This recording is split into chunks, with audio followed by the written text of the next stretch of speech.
This car came to us a few weeks ago and it's finally time to start tearing into it. It's a two-owner car with 40-ish thousand miles on the odometer, but the really cool part is the original owners were actually the parents of the current owner. Prior to the current owner getting the car, it sat for well over 10 years and nothing was touched. He has had it at a few shops for various repairs and upgrades, but all have ended in disaster. The challenge is big and the stakes are high, but we've accepted the mission, so let's see if we can succeed where all other shops have failed. So this 1990 GT is in for, well, a little bit of everything, if I'm being honest. We got screws in the console, we got bolts on the floor, we got panels, we got parts, we got all kinds of stuff for this beaut. And I'm actually really looking forward to working on this car. First and foremost, this is actually the first vert that I've seen in person with this blue-white interior combo, and blue roof, might I add. And then the all-white exterior. This is a really, really neat combo, in my opinion. And the car has had some upgrades on it. In all honesty, very few. It's been 5-bolt swapped, rear disc brake swapped, under the hood, which I'll show you in a minute, fairly stock. And this car is actually a family heirloom. So the gentleman that owns it got it from his mom and dad, begged them for years and years to give it to him, and they finally succumbed to it. So we are actually looking at a 42,000 mile, essentially one owner car, because he has not had it all that long since his parents owned it. So, story that you don't hear very much of. We've had the luggage rack removed, of which this is a little bit of a sore spot for the owner, but we had a little trouble matching the paint on this deck lid, but sometimes that's the case, right? It is one of those things that, you know, unless you're spending a lot of time around the car, it's not really going to jump out to you unless somebody points it out. Set of LX tail lights on her, Celine knockoffs. These look like, what do we got here? American Muscle. Celine knockoffs. Original paint car, other than that deck lid. Show you guys under the hood here. Couple little chrome bits and bobs, cold air, chrome badge on the intake, like really a fairly unmolested car. She got the 10-pin recall, right?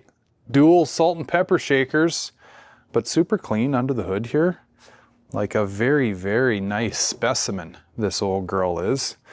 And anyway, as far as things to do, well, she's got a quarter, maybe we got to put hood adjustment on the on the to-do list. But yeah, I got my little list here. So gas gauge doesn't work. Apparently it's got a new sending unit in it and fuel pump, I believe. So I'm thinking it's something to do in the instrument cluster. Sputters it cold. I don't know. This is going to be drivability related, right? Maybe MAF, probably MAF. I don't know. More on that later. We got some oil leaks. Starter issue. Starter hangs on this car quite heavily. So bad that you got to run to the toolbox and pull your leads off your battery. So that's not good. And rear quarter windows are a little jacked up, so we got to do some investigating there. But overall, very, very cool car. I mean, this is one, especially in this combination, that I would love to have in my own personal fleet. Hey, come get a load of this. Uh-oh. Want to learn about some Foxbody-isms? I would love to. Okay. Frozen Fox is up in the air. Wow. And she's marking her territory already. So let me grab my light and I'll show you some beauties here. So obviously got some leaks, right? And standard issue, small block Fords suffer from rear main seal leaks. So this here is, well, I would probably classify as more of a severe one. Now, there's all this fluid over here and I'm going like, where is this all coming from, right? So looking up in here, we got a brake line that's like puking fluid all over the front lower control arm. That's not good.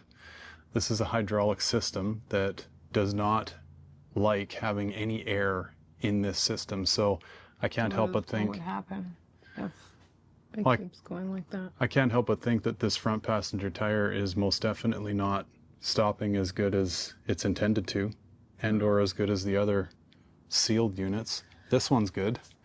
It's not leaking. Nice and dry. But anyway, so that kind of led me to want to check out the rear brake system, because this thing has been upgraded to 5-bolt axles and a little bit fancier brake rotors and stuff. So anyway, So they spent money on doing that. yeah, there's been some money spent on this upgrade kit for sure. And this is the result? Well, yeah, sadly. So come around to the back and right away I'm like, why is that emergency brake cable stuffed through the spring? And oh, wait a minute, we got some Binford 9000 zip ties holding it to the lower rear control arm. So then I get looking at this line that goes across the diff here, the brake line. I'm like, wait a minute, what's going on in here?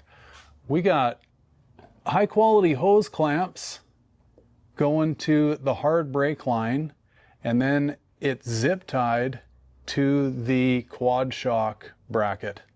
Again, Binford 9000 safety first zip ties.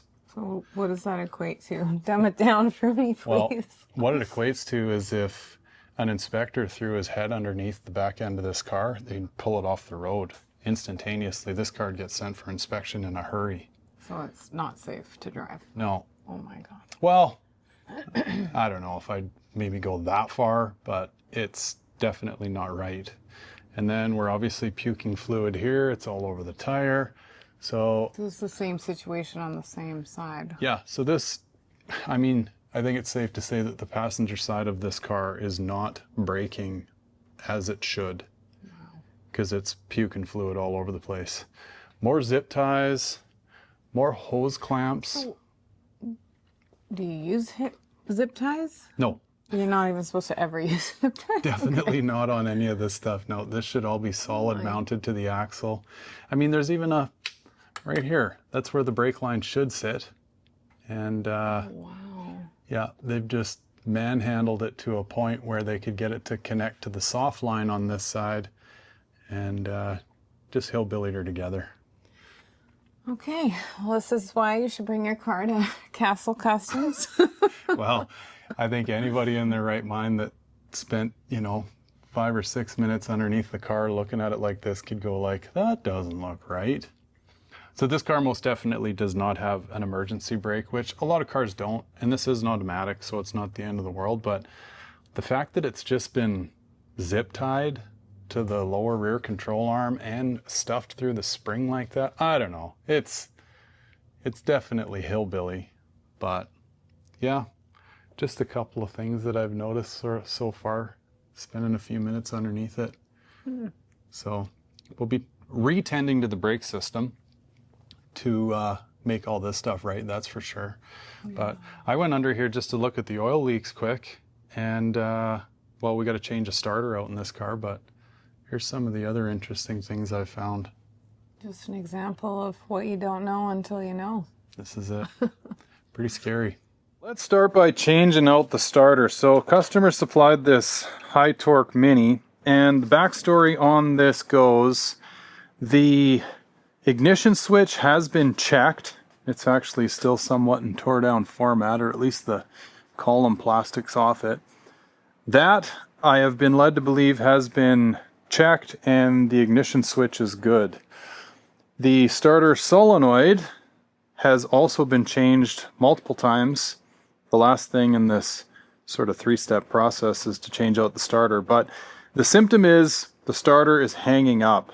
and we have this starter already supplied, so we may as well throw it in, get rid of the old big fat boy, and we'll put the high torque mini in there. So let's start by, well, we got to pull the cables off this thing so nobody gets electrocuted. And maybe before we go up in the air with this thing, we'll start flipping over our, I think we're gonna stay with leaving the solenoid here. We'll just move our power wire over to the constant side here, and then we'll send a signal wire down to the high torque mini. With this thing being brand new, I don't see it causing us any grief, and I don't know that it's really necessary to wire in a relay, which is essentially just a solenoid. But yeah, I think that's what we'll do. So we'll jump our constant over here, and essentially, well, this thing still will be used as a solenoid, but the only thing that it will be sending power through the solenoid and out on this side is our signal wire to engage our solenoid that's on the back of, or on the top of our high torque mini. Okay, let's start by making our signal wire.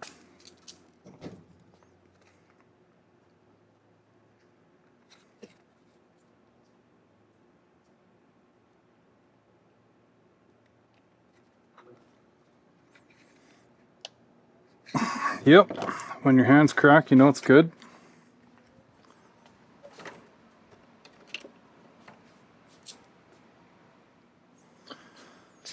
Okay, now we'll flip these guys over.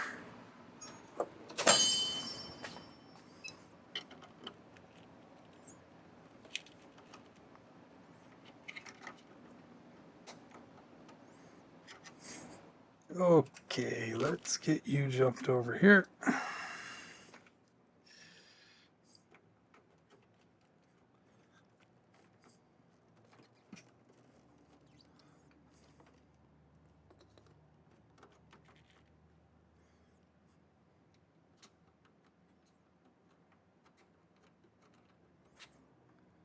Gets a little busy on the one side, the one pole of this solenoid, but keep you out of the way of that other stud.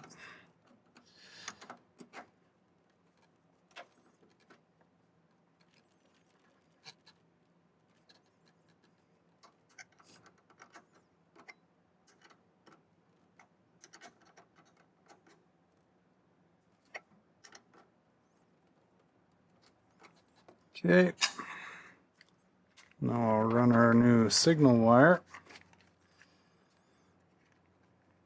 And this is probably slight overkill. What we're running here, 10 gauge wire, but it is a pretty good sized run.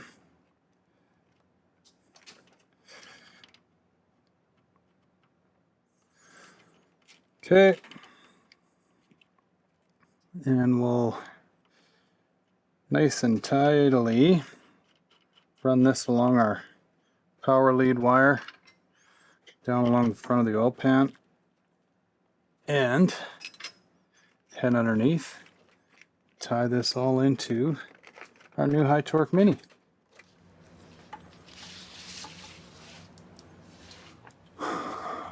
Right.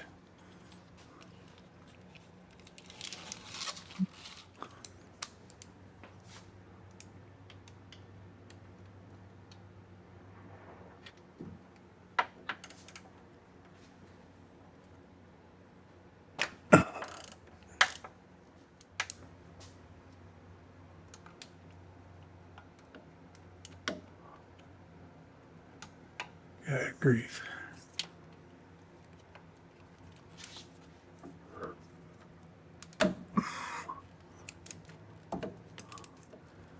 Okay, harness down. Now, can we sneak our new wire in? There's the $1 million question. There we go. Good grief.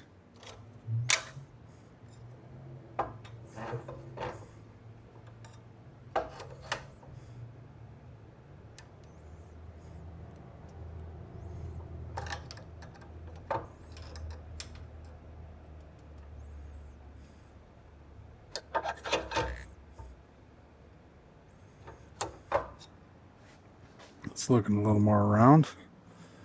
Okay, one. And we should have enough room in this grommet. Should have enough room to run our new tubing through there.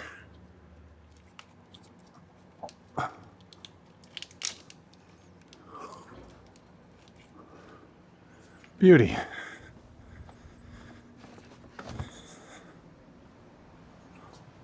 Oh, the things I put myself through at times, I swear.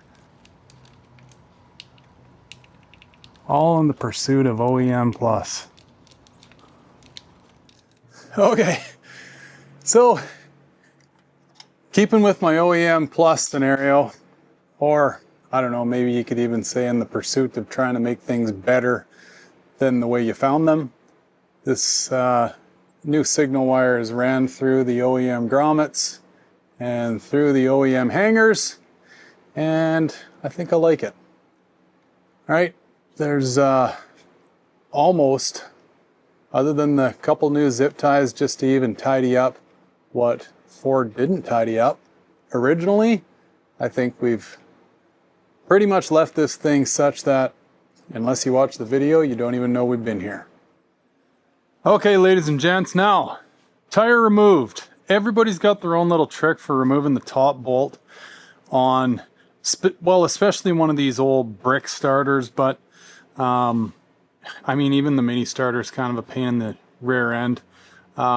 This is my way of doing it. I don't know. I mean, seems as though Ford almost intended you to do it this way, because trying to get this top bolt, I don't even know if you guys can see this or not, but it's a huge pain in the ass. And whenever you're doing a top bolt on a small block Ford starter, the good Lord does not mind what kind of colorful language you want to use. And this is all by feel. I can't even see.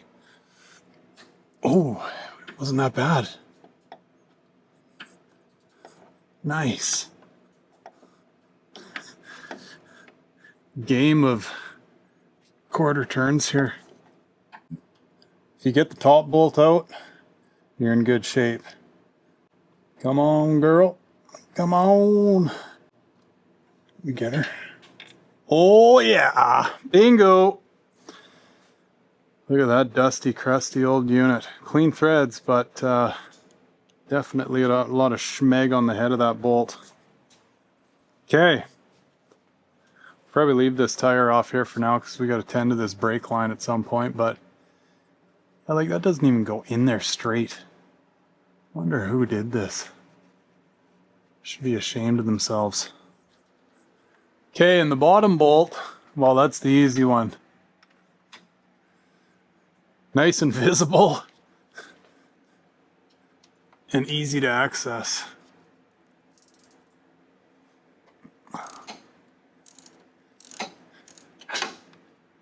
With these oil leaks, they're at least this bottom bolt, nice and lubricated.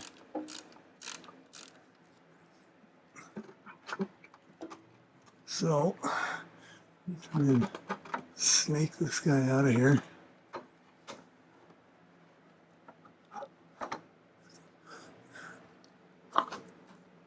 Oh, these convertible bars.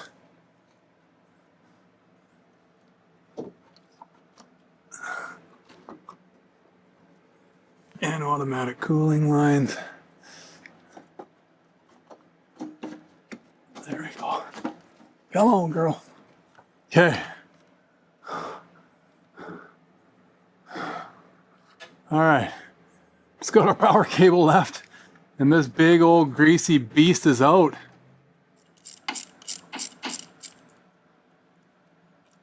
Okay, and we're out. Good grief. There you go, old girl. you're out of service. Okay, so we are going to reuse the Ford eyelet here, so we got to hone it out a bit. I think you got to go up to about a 3/8 or so.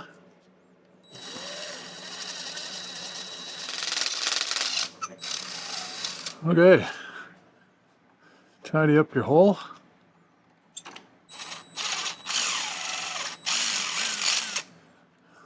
A little deburr action. Okay, we are ready. Oh, you know what? We're not quite ready.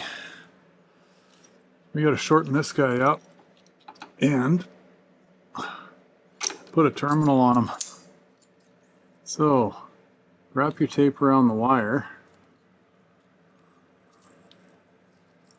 a time or two, and then line up your convoluted tubing over it. Slide it over your tape, and it won't slide up your wire. Okay, we are in. Took a little manipulating to get in there, but it's tricky when you guys are on my ball cap, which is kind of how I give you the point of view that you get. Let's go up top and just kind of put that convoluted tubing in place, tape it up, and we'll turn the key, give it a little fire and see how it does. Just like she was meant to be, actually. Okay, so hook up the battery. Just love seeing the big old door key. Originals. Okay, girl. Put a little fire in you, see how you do.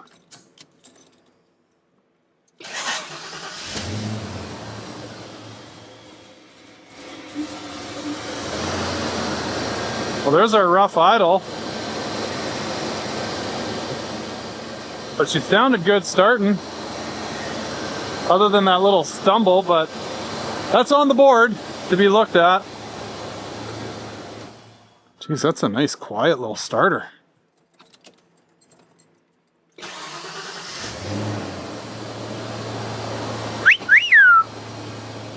Okay.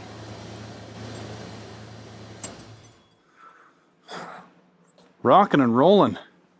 Let's fix this brake leak now. Okay, so the long and short of this disaster is whoever put this brake line on did not manipulate it and or kind of bend it in the correct fashion so that it seals. I think you'll be able to see, like, this is quite clearly just puking out the bottom because of the angle that this line's coming in on here. So, and I mean, you can see that they tried to maneuver this bracket. It's not even in the hole, right? So, I mean, no, it's not doing its job. That bracket does need to be stationary, or else you're going to be moving this hard line around. So we're going to have to do some manipulating of this line properly so that we can come in here on a straighter angle and actually seal this connection here. Yeah, we'll probably even pull this off and whatever, try and bend this guy in such a way that he's got a little more clearance. So sadly, not sure if you can see that or not, but whoever did this, I don't know if they use like channel lock pliers or what, but they've completely rounded the little, golly Christ, like what type of bear cub got after this? This is just beautiful work. I mean,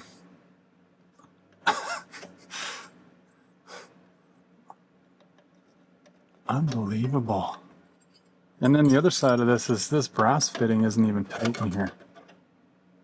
It moves all over the place. Oh boy. Like, no wonder it's leaking. Can't even get a damn wrench on it.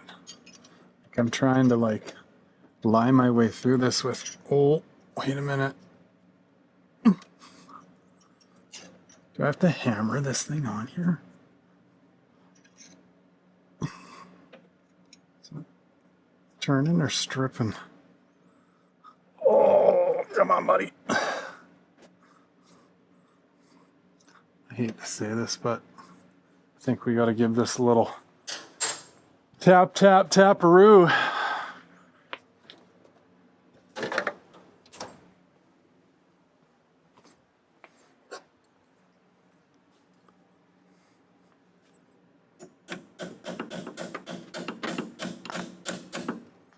I think we're on there now.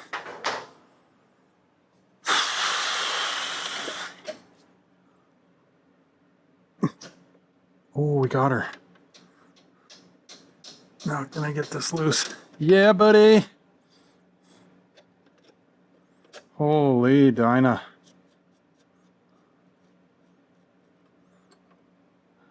That's beauty work right there, boy. Whoever did it. Good grief. Look at, like, that's bear covenant right there. Holy Dinah. Unreal. And I mean, look at the angle they were trying to come in there on. Yeah, and that was just in there hand tight, so that's not gonna.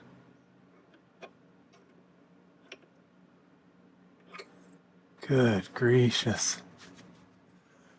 Okay, folks, so little update for you. I didn't film any of this because, well, I wasn't going to do any of this, and then I got busy doing it, and well, here we are. So, a couple things. Okay, first and foremost, if you were ever wondering what brake fluid does to painted surfaces, well, here you go. This has been leaking on here for so long that it's literally chewed the paint off of the, well, frame rail area, the K-member. Look even down in here. It's chewed the paint right off the spring like the powder coating. Brake fluid is violent. Don't horse around with it. Definitely don't get it on your painted surfaces, okay? Anyway, the update is I didn't change that brake line end because I was like, well, I don't even know if we can get one on there for starters. And for two, I wanted to see if like all of this would kind of seal up. So what I did was, well, I manipulated the bracket and the line and everything to like get everything to line up a little bit better. And you can see now the hard soft line bracket is now in its locating hole. Everything kind of bolts up where it should. And I guess we're just going to maybe monitor this and make sure that it fixed what it did. It seems to have, even though that brake line end's all bare cubbed up, it seems to have allowed me, after I pounded that brake line wrench on there, to get it tight. So, and I don't see any signs of leakage. I hit this with brake clean and compressed air, and we seem to be holding and not leaking. So what I might do is leave this overnight, and we'll check it in the morning and see if this fixed the leak. Well, and this too will definitely save the client a whole bunch of money and pissing around. Oh geez, look at those cotter pins. That's a beauty. Good morning, ladies and gents. Okay, let's check our work here. We are dry. Heck of a lot better angle on that hard line going into this bracket over to the soft line. I mean, I guess to sum this all up, we made the best of a bad situation. It does pain me a little bit to leave that awful, all gnarled up end on that brake line, but I mean, here's the thing, right? I like to try to work like I'm working on my own car / spending my own money. And as you can see here, like this 5-bolt swap / front and rear disc brake swap is brand new. You know, like this thing probably doesn't even have 100 miles on it. So the client has spent all this money for somebody to do this for them. And now here they are paying somebody else to make it all right. And I mean, in this case, you know, a little bit of my time and not having any parts purchased to fix all this. And you know, to be honest, this would have taken quite a bit of time, right? To try to like cut this old end off, put a new end on, reflare the line. You're obviously dealing with very, very tight tolerances in there to try to get like any kind of a flaring tool on that end. So the bottom line is here, we are now a sealed system, at least in the front. The back is leaking a bit still, we got to tend to that, but more on that in a second. So now we're at least a sealed hydraulic system in the front, and these brakes should actually work how they're intended to. So I will do one more leak test on this / check when we go to bleed these brakes down. There is a possibility that we just don't have a lot of fluid in that line right now, and therefore that's why it's not leaking. So we will recheck this. But for now, any of the fluid that's gravity fed itself down into this connection, in theory, is not leaking, right? Or I mean, visually is not leaking. So I think we're good there. Now, the back tire is off, and actually, you might kind of be wondering why. Well, as I was locking up last night, I got looking at things, and I'm like, why does the front tire look wider than the back tire? So I get to, whatever, reading the tire sizes on these tires, and they were all jacked up. So there was a 255, I don't know, whatever the profile is, but a 255 on the front, a 245 on the back. So then I'm like, what is going on here, right? So then I look at this side, and it was the opposite. We actually got the 245 up front and the 255 out back. So I don't know, whoever had the tires off this thing, I'm kind of guessing it was whoever did the brake job, put the tires on in the incorrect fashion. So I don't know, the attention to detail was most definitely not there. Another thing that I've noticed here is we got no quad shock, and now that's not necessarily the end of the world, but we are still using the original Ford stamped lower control arms. I don't think the uppers have been changed either. I'm assuming not. So that's not really ideal. Now, this is an automatic car. It is a cruiser. You know, the owner's not, whatever, launching this thing and necessarily depending upon the abilities of that quad shock, but that's a little suspect, right? Maybe it was taken off to clear a little, you know, the aftermarket wheels and a little bit bigger tire, but I'm gonna guess that it probably could have just been flipped and still been in there. I mean, it's no harm to be in there and not need it versus not having it and needing it. Another quick little note here. The starter is actually going to have to come out again.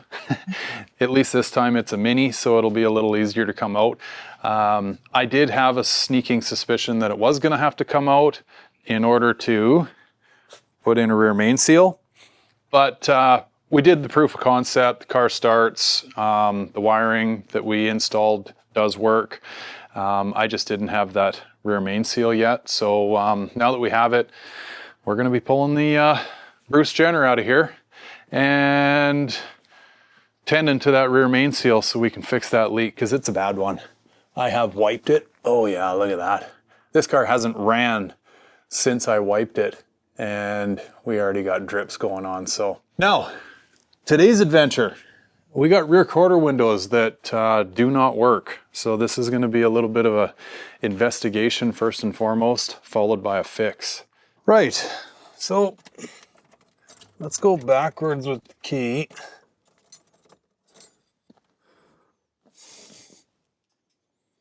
Why do we have no power when we go backwards with the key?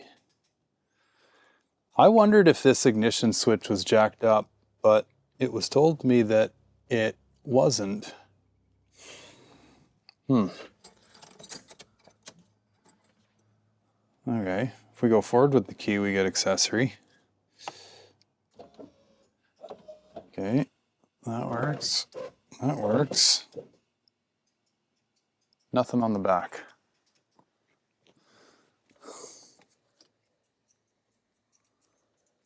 Nothing.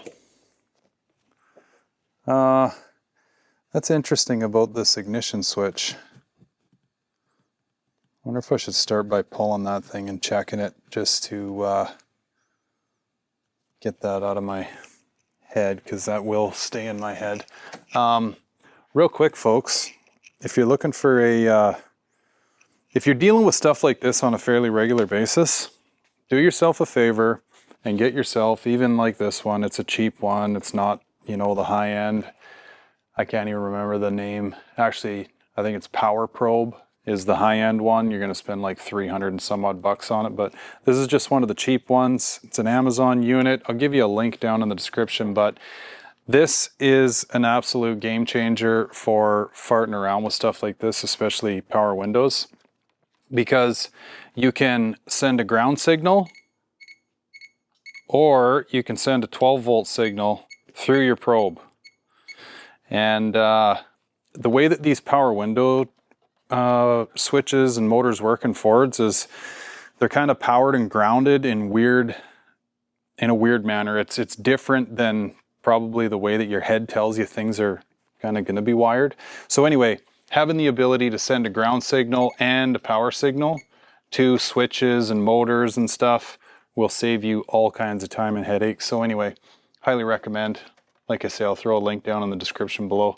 Go and check that out. Yeah, I think I'm going to pull this ignition switch out of here and make sure that it's where it's supposed to be and doing what it's supposed to do.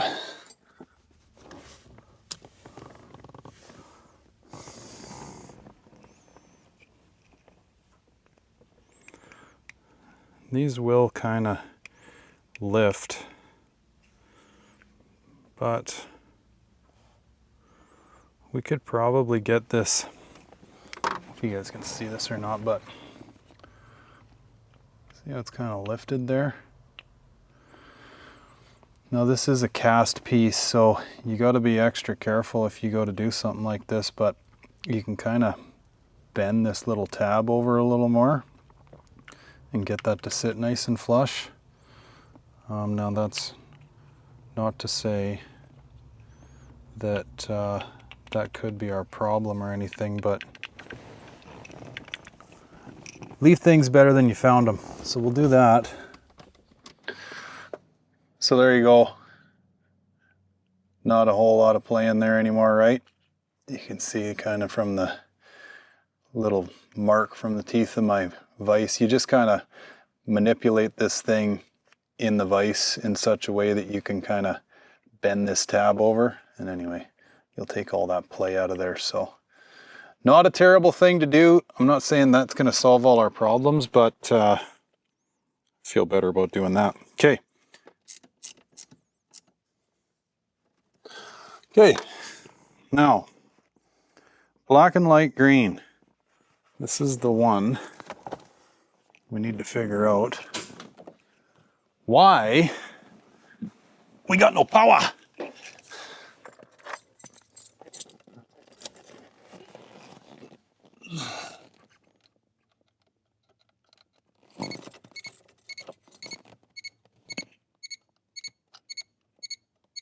Why do we have nothing?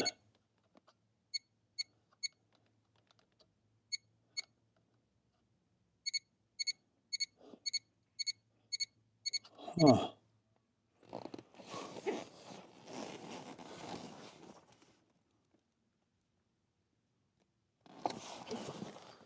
That's our black with light green. So we got nothing when we turn the key back. But we get it when we turn the key forward. I wonder if this ignition switch is pooched. I wonder if I should grab another one and try it real quick. Well, maybe we'll double back to this because this quite honestly doesn't have anything to do with why the power windows aren't working, but I don't know. That type of stuff does bug me when it doesn't work the way it's intended to. Key forward.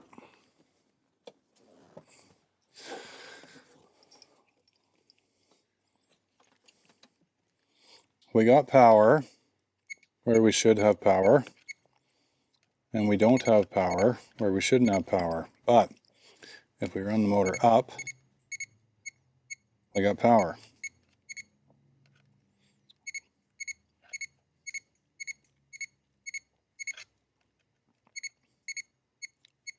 Okay, and we got power going down where we should have power going down. Okay, so the owner ordered these guys, these new cylindrical plastic beads, right? The safety beads, to see if he could rebuild this guy. And in doing so, it almost seems like these beads are a little too swollen. Ooh. Oh no, that's just grease, okay. Wasn't sure if that was a chunk or not. A little too swollen for this to seat back down in here. At least that was his interpretation, so I'm going to see what I can do to do the manhandling of this and see if we can't get this thing back together.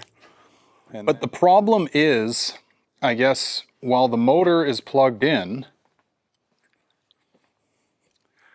with no manipulation of the switch, the motor would just run on. So in theory, now this is apparently an intermittent problem, if I turn the key forward, that motor should just run. But it doesn't. And then if I go up, we go up. Down, we go down. I mean, it does what it's supposed to do, right? So, unless there's a bit of a dead short somewhere in the harness, like with verts, this is always a tough one, right? Because whether you like it or not, especially as they age, right, the rubbers start to crack and rip and break, and these things are not, you know, that tight of a sealed unit anymore. So, kind of the nature of the beast. But I don't know, I guess we'll get this thing functioning how it should back into its home and see if we can recreate this problem at all.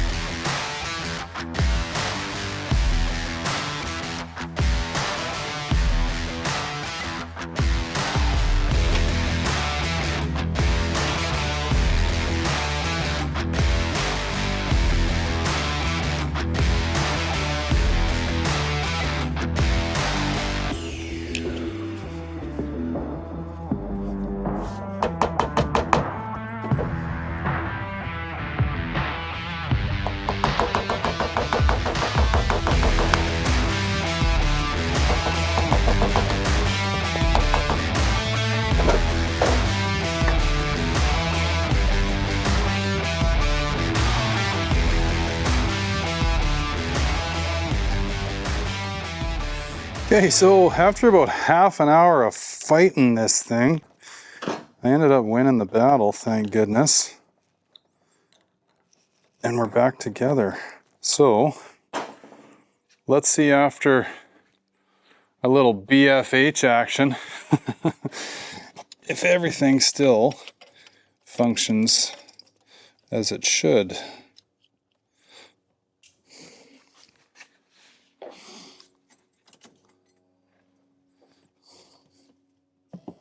Hey-oh.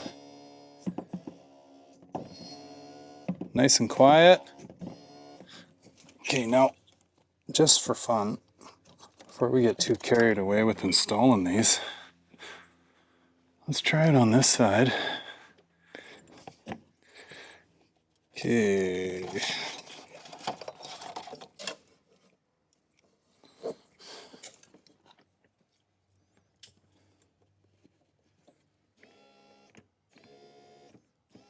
Nope. Seems to function as intended.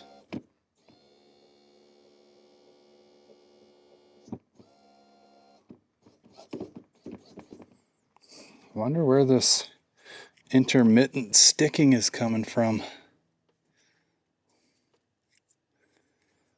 I mean, it could be coming from the master switch too. You know, maybe that thing's got some corrosion in it or whatever, but I don't know. This thing, these look pretty clean. Copper's all shiny underneath. I don't know. Okay, now before we get too carried away with putting this interior back together,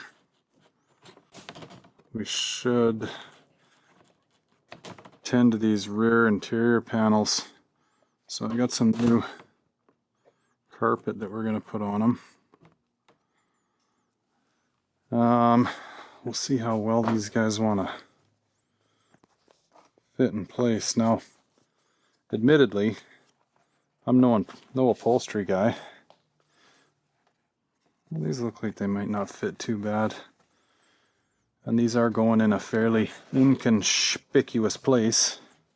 But yeah, let's doctor these up with some good old Gorilla spray adhesive. And then just for some extra oomph, we'll staple them in place. Now the trick I've found with this stuff, and again, I'm no upholstery guru, but less is more.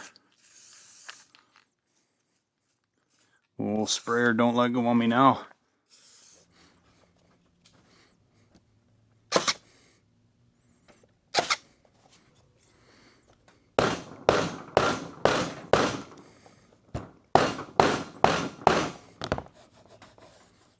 Well, we're really Foxbodying now, so before I go show you what I'm up to, I'll show you what a proper convertible rear speaker grille looks like. These are a two-part deal, even though most people would never know that they're two parts because Ford welds them together. Well, plastic welds them. If you've ever put an LMR center console, the cup holder console in, you'll know what this is all about. There's like little tits that stick up through here.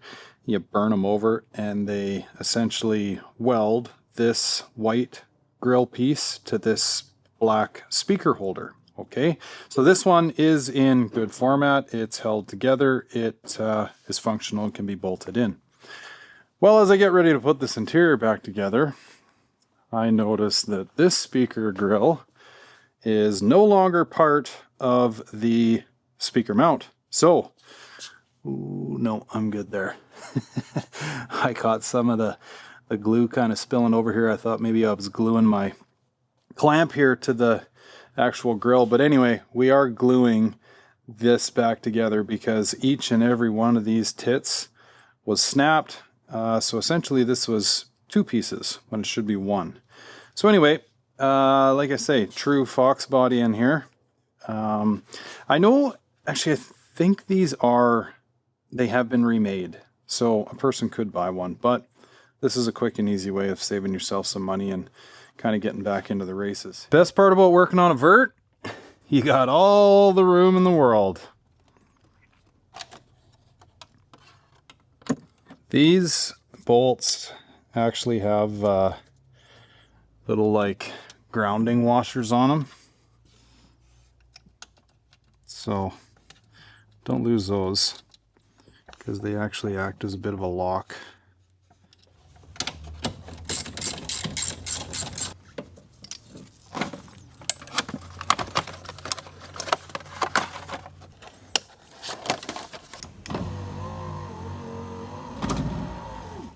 Looks like it actually works properly too. Moves forward at the end. Perfect.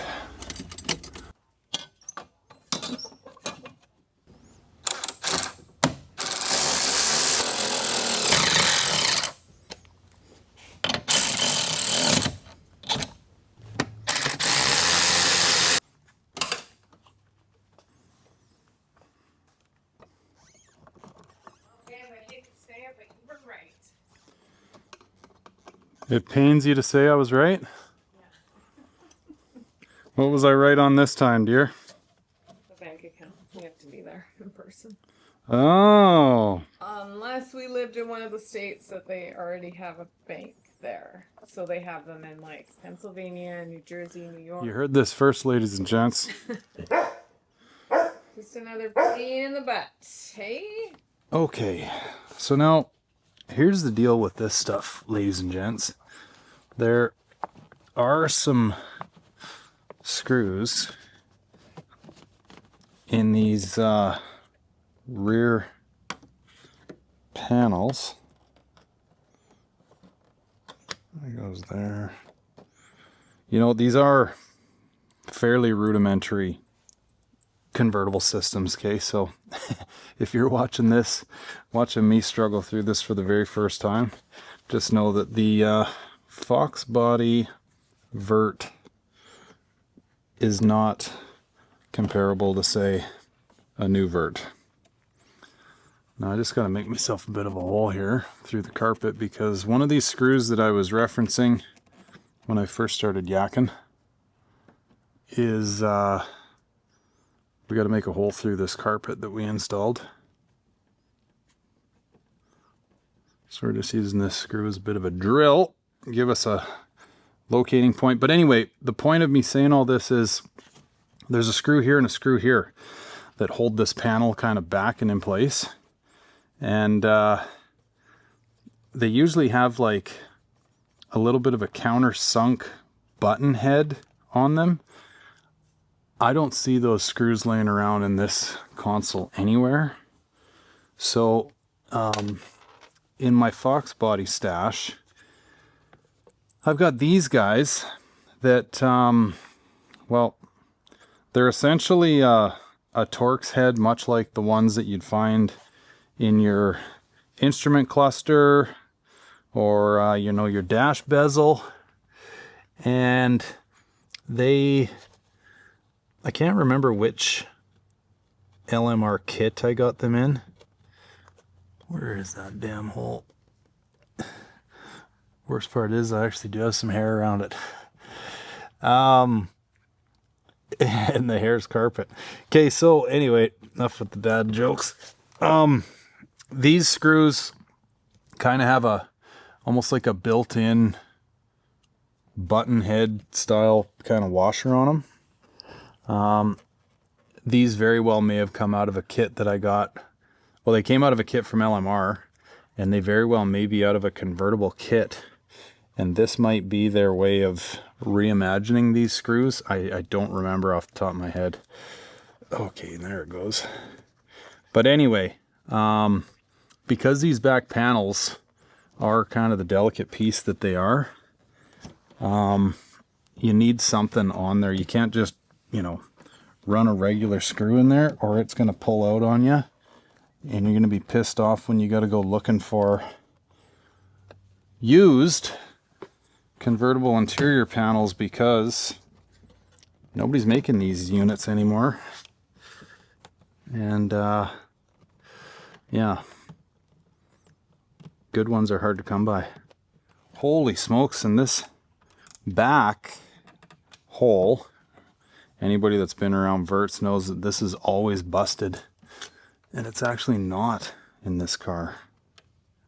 There's a tricky one that goes back in here too, but both of these panels are busted where that screw goes through, so we're not going to bother farting around with that. Okay, before we go cinching that down, hook up our speaker. I like the fact that the old stock speaker plugs weren't cut.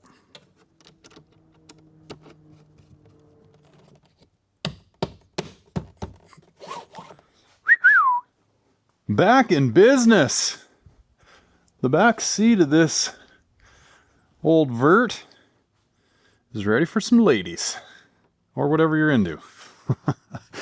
Okay, couple other little odds and ends. I got the door sill plate on, front kick panels in. We're kind of ready for the next task. So as far as next tasks are concerned, do have to diagnose this no fuel gauge working issue, but I don't think I'm going to do that today, because today is Saturday and I don't have anything else going on as far as distractions are concerned. So we are going to get after the world's most expensive job to have done for you, because it's all labor and about a $15 part.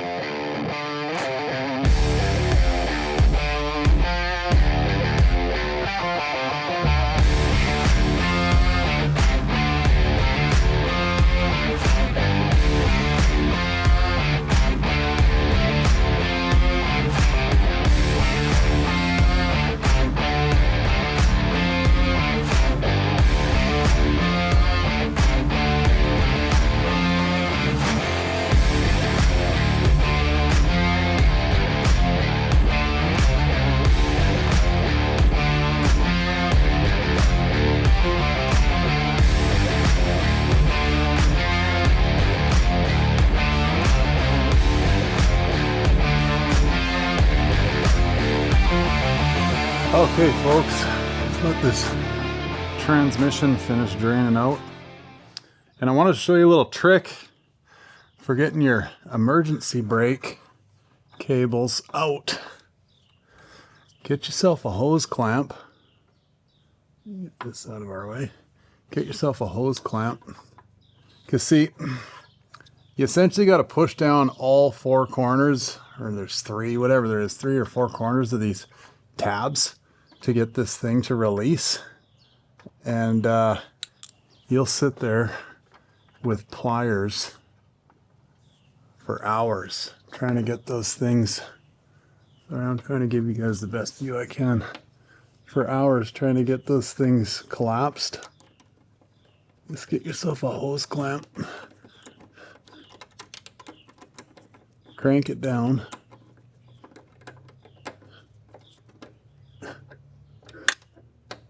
There we go. Get it started through there, back it out, and push it through. There she goes. There you go. Free tip of the day.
Well, here we are, folks, the rear main seal.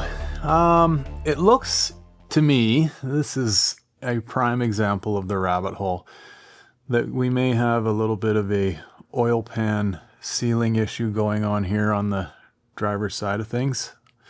That's not good. And then going up top, we got a valve cover seal that looks like it may also be leaking down. Yeah, the old girl has sprung a few leaks, so that's not good. You know, it's just kind of one of those things, right? Like, how far do you go and how far does the customer want to go, really? So anyway, we're this far in, we're going to tend to this rear main seal.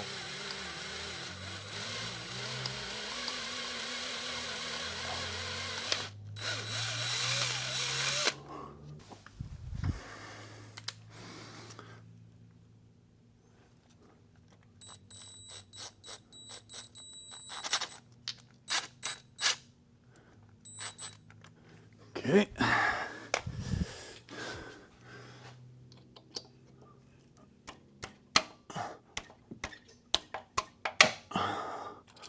And just like that, geez, you got yourself a seal out.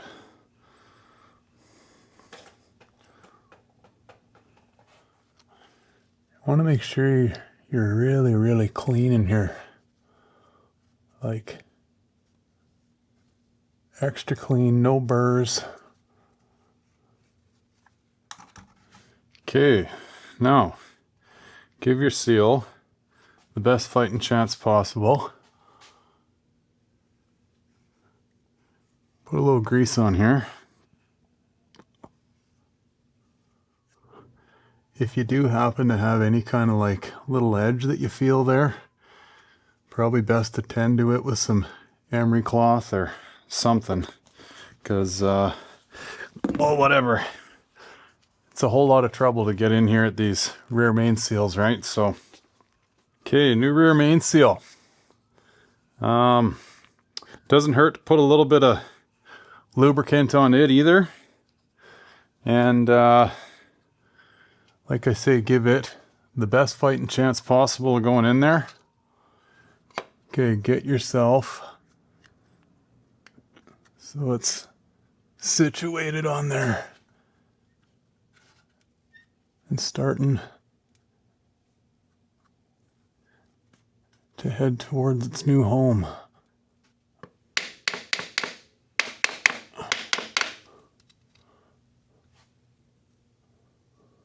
Beauty. Rear main in. Well, folks, you can see we're kind of cleaned up around here, which is somewhat of a good sign, because that means I get to go home, because it is 10 o'clock. However, the bad news of all this is I just couldn't leave this oil pan gasket the way it is, you know. The valve cover is one thing. We can change that when we're up top. But I mean, having the transmission out like we do, there's absolutely, it's ridiculous to not change this oil pan gasket while we're in here, you know. I get it. I know this is kind of the rabbit hole example like I was referencing earlier, but I mean, truthfully, we should probably be changing those motor mounts as well. I don't know. I might put another call into the client. I mean, I talked to him and, you know, the poor guy, he's like, where does it end? Yeah, I'm like, well, yeah. I think everybody watching this knows that it doesn't really. And it's not like I'm, you know, going like, oh, it looks like your oil pan gasket could leak one day. Like, this thing is a major problem. I loosened some of these bolts, but I mean, look at this. Like, it slides right out. Oh, there it is. Yeah. I mean, that thing's in trouble. And I don't know what's going on here. Like, this is really odd. It almost seems like a heat thing. I don't know. Maybe this car got overheated, and I'm not sure though. That's really weird. I've never seen an oil pan do that before. So anyway, this is the reality of this. I mean, going back to, now you're just hearing me think out loud, but going back to these motor mounts, when we pick the motor up, I mean, we may as well do those too, you know. We're going to be there. Motor mounts are pretty cheap. Let's see if I can find them over at Advance. But anyway, yeah, just kind of did a walk around. I like, not to get sappy or anything, but like, I feel for people in this situation, right? Because it's like, hey, this thing's coming in for a couple of things and, you know, be back on the road having fun. And look at that board. I mean, it's full. And, you know, he had paid someone to do the brakes. And now we've got this debauchery that we need to figure out, which I do have parts for. That's good. I got the soft line brackets, the cut off hard lines that are, you know, shorter, so we don't have this whole zigzagged zebra mess. Anyway, yeah, kind of sucks when you're not putting go fast parts on, but this is the nature of the beast, I guess, when one shop kind of bends you over a bit on things, and then the car sits for a long period of time and doesn't get driven and seals harden up, and well, here we are. Anyway, I'm rambling. I don't even know if any of this is going to make it into the video, but here we are. So I guess the next step will be, we'll be picking this motor up and getting that oil pan gasket out of there. All right, folks, we're back at her. Time to do an oil pan gasket. This is going to be less about how to and more about entertainment value of you guys just watching me struggle through this, because it's a bit of a contortionist's job. I got to remove some stuff here like fan shroud and this cold air intake, and we just got to make ourselves some room essentially so we can lift this motor enough to sneak the oil pan out. One of the fun parts is like getting the pickup off the oil pump so you can snake the pan out, but whatever, I'll maybe not do a time lapse on that. I don't know, we'll see, because there's going to be a lot of cursing. I'll tell you that much.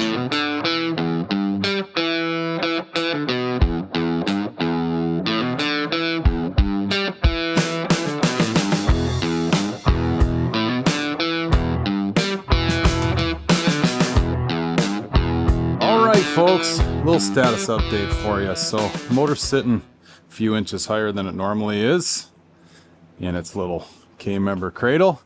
And yeah, we are, well, you can see they're just about out of the K-member. It's a little too hard to show you what's going on the other side because we got smog pump plumbing in the way, but I don't know.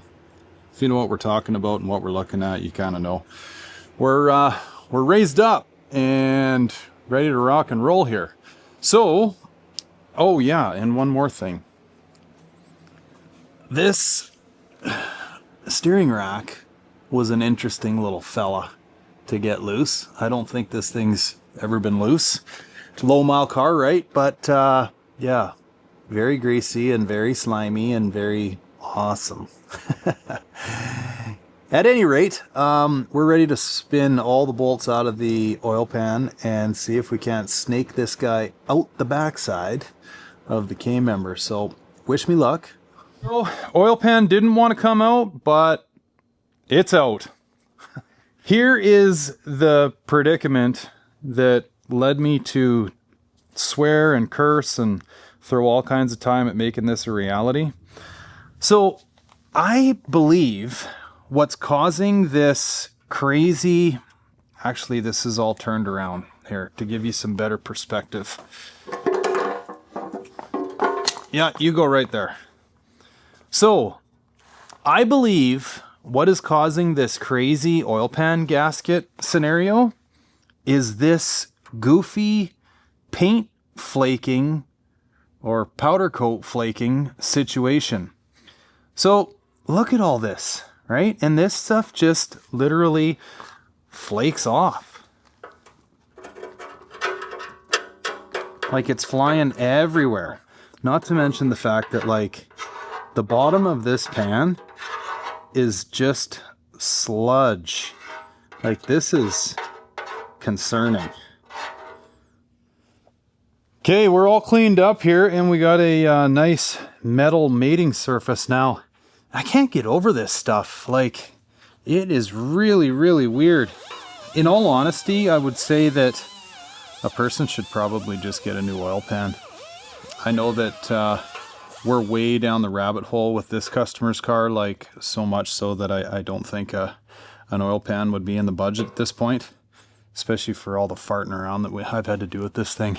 But you know, another weird part about this is the pickup actually had that same type of like crusty powder coating on it here. I don't know what was going on at Ford. I mean, I've never seen a pan flake like this either. It's really, really weird. So, and yeah, almost like snake skin or something. It's weird stuff.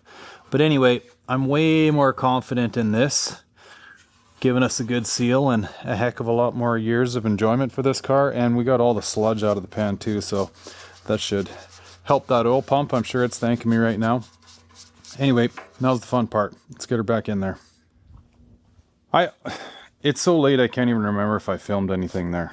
It is officially 20 after 1. If I didn't film anything, well, even if I did, I think it's probably in everyone's best interests to not see any of that.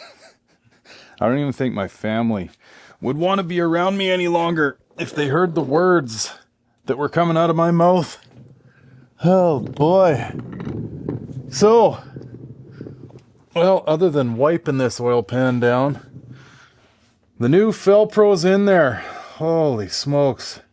Getting that oil pan in, what a disaster. Not only the oil pan, but the pickup. I mean, almost hate to admit it, but like the bottom bolt of that pickup fought me and fought me and fought me. Yeah. Anyways, I did get one of the motor mounts in, and I got a good reason as to why the other one's not in. I got the wrong motor mount. Well, I didn't. I ordered the right one, but they sent me the wrong one. So anyway, wasn't planning on leaving the engine on my engine hoist tonight, but I don't know. I don't really have another choice. Let's, oh, good grief. Let's call this one good here for tonight, folks. And we'll pick this back up tomorrow once I get my kids to school and get back out here. And I'm having a hard time putting words together. So, okay, we'll leave it there. Thanks, folks.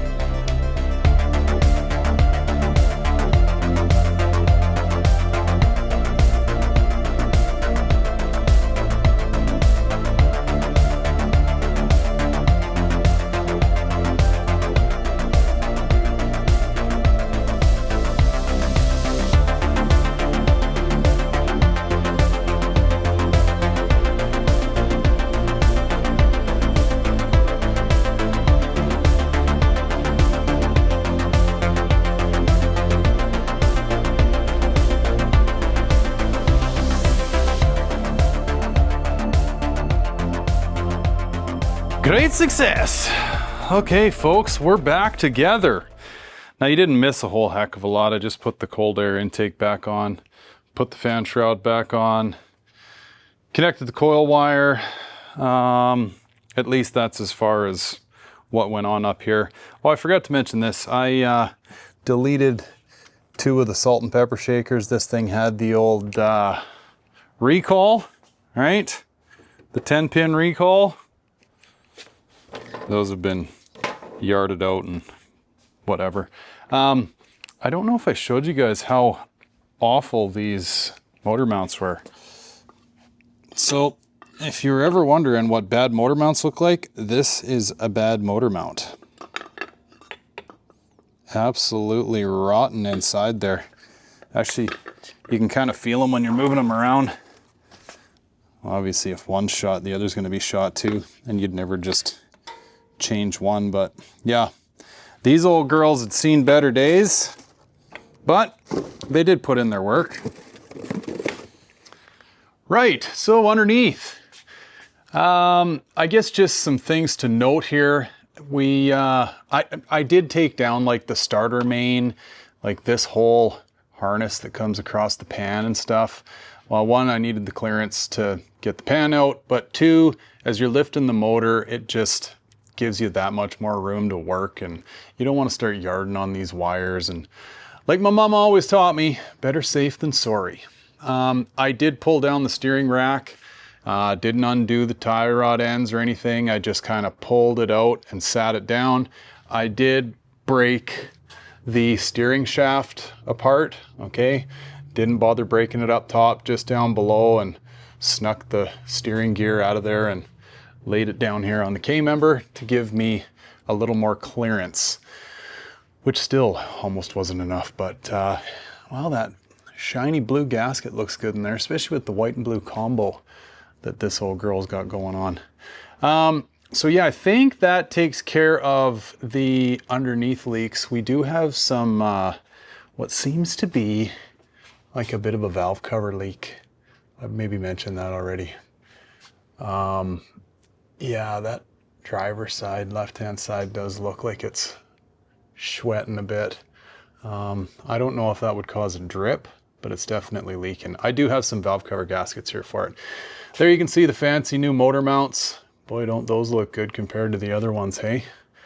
And yeah, oil pan gasket and rear main seal. Now, we got to put this T-Ranny back in here. So that's going to be fun. I may actually start doing that tomorrow, because if I don't, I think my family's going to disown me. Good morning, folks. Okay, hi. Hi. My assistant. We are going to put in a transmission. Oh dear. What do you mean, oh dear? Okay, you want to tell everybody what they should be doing here? They shouldn't listen to me. What? Come on now. Oh, Buck wants to do some explaining. Yeah, you tell him, Buck. Hey, Poochie? You tell him, honey. Okay. Flex plate time. This is gonna require some muscles. You might have to hold something for me. So. First, we're gonna ask for that beard. Somebody's funny today. Okay, so actually, just FYI, folks, even though I did mark this, it's always good to mark stuff when it comes off. It will only go on in one direction, okay? You can see that's not going to work, nor is that. It will only go on in one way because these things are weighted and balanced to the motor. So, quick little high-level tip here. When you're putting these flex plate or flywheel bolts in, make sure you open this stuff. Oh, here we go. You put some high-quality thread sealer on these bolts, okay? You don't want to mistake a rear main seal leak for this oil coming through the threads on your flex plate or flywheel bolts, because it's not fun to pull a transmission and go to all that trouble of ordering a seal when all you need to do is put some thread sealer on your bolts. So we're going to get these guys spun in hand tight, and then we got to torque them to I think it's 54 to 64 foot-pounds. So we'll probably go right in the middle at 60. I thought you said twerk for a minute. Torque? Oh, twerk.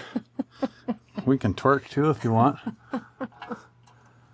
And, anyway, another couple of things here. Just make sure your bolt threads are clean.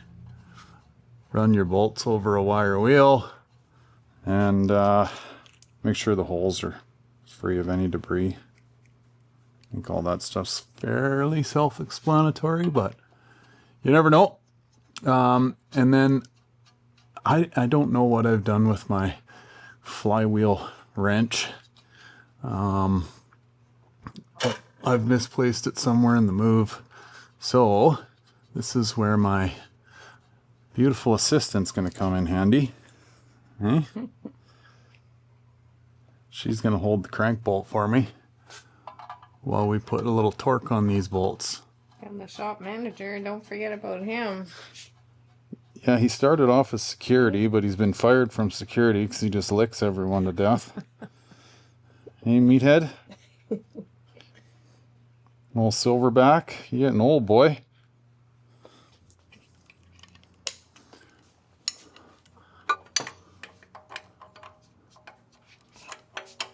Where are you? There you are. Okay, if you could just hold that steady for me.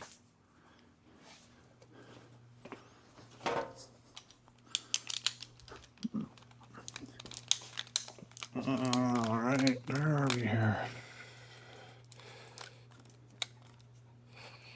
50. Oh, hi, bud. Okay, ready? Yeah. I'm gonna do these in a crisp. You holding? Yeah. Are you sure? You might have come off of it. Here, let go for a sec.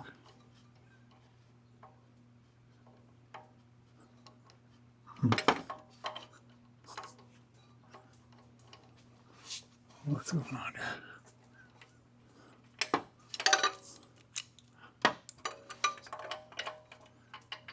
There we go.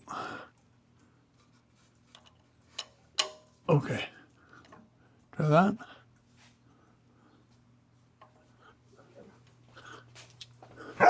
Hi, bud. Okay, so when it turns, you gotta like... Okay, try holding it there. I think it wants to turn that way. No. You got to stop it from turning. Okay. Okay.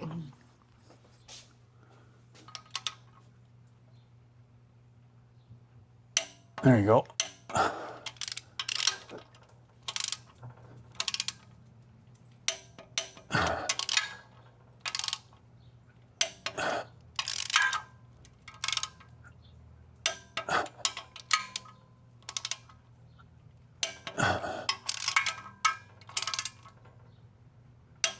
Yeah, just check them all quick.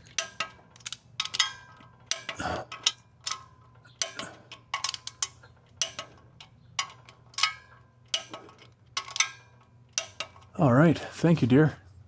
You killed it. Love you. That's it. That's it. You can go back to doing what you were doing. Next step, let's put the transmission in. Now, just some things to kind of do yourself the odd favor as you go in and try to marry this flex plate to the torque converter and the block to the transmission and everything is just give yourself some reference points, right? So here is where our torque converter is going to bolt to our flex plate, okay? And one of these holes is going to be for the drain of the torque converter, okay? So you can see here I've got this situated in such a way that bolt and drain. Now this will turn in here, right? But as you start putting the transmission into the block, you're going to start running out of room for your hand to get in here. And yeah, I guess word to the wise, just do yourself as many pre-game favors as possible before you go and try to line these two up, okay? I do have the added benefit of this transmission jack, but yeah, some people are going to be doing this, you know, two dudes on their backs, whatever. Anyway, yeah, so just get everything out of the way. And, you know, if you're dealing with a car like this that pretty much is in OEM spec, just don't forget TV cable, right?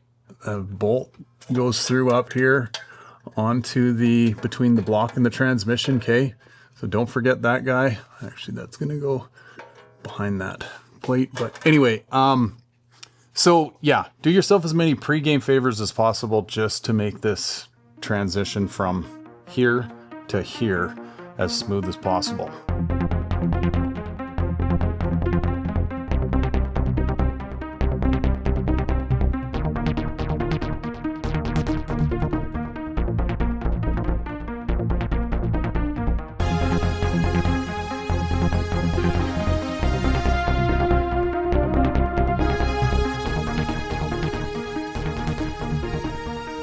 Okay, folks, so tranny is in. Now, I just want to point a couple of things out. The two top bolts are the most difficult, okay? Might have been hard to see me do it on the time lapse, but what I do is I'll just rest those two in the housing, the bell housing of the transmission as I'm going up because, well, whether or not you can see, but way up top there is where you got to go with the one on the right side. And there's the left one way up in there, right? And now they are, well, they're hard to reach. So nice little trick of the trade here is an extra long extension, okay? And a swivel. And then I'll even step this thing down and just put my 1/4-inch drive on it so I've got a little bit of a feel when I'm going in. I can tell if I'm grabbing threads or not. And then this guy here, if you're dealing with like stock format like this car, the TV cable has a little eyelet bracket that bolt has to go through, and it gets kind of held in place there on top of the bell housing. And then the TV cable. All right.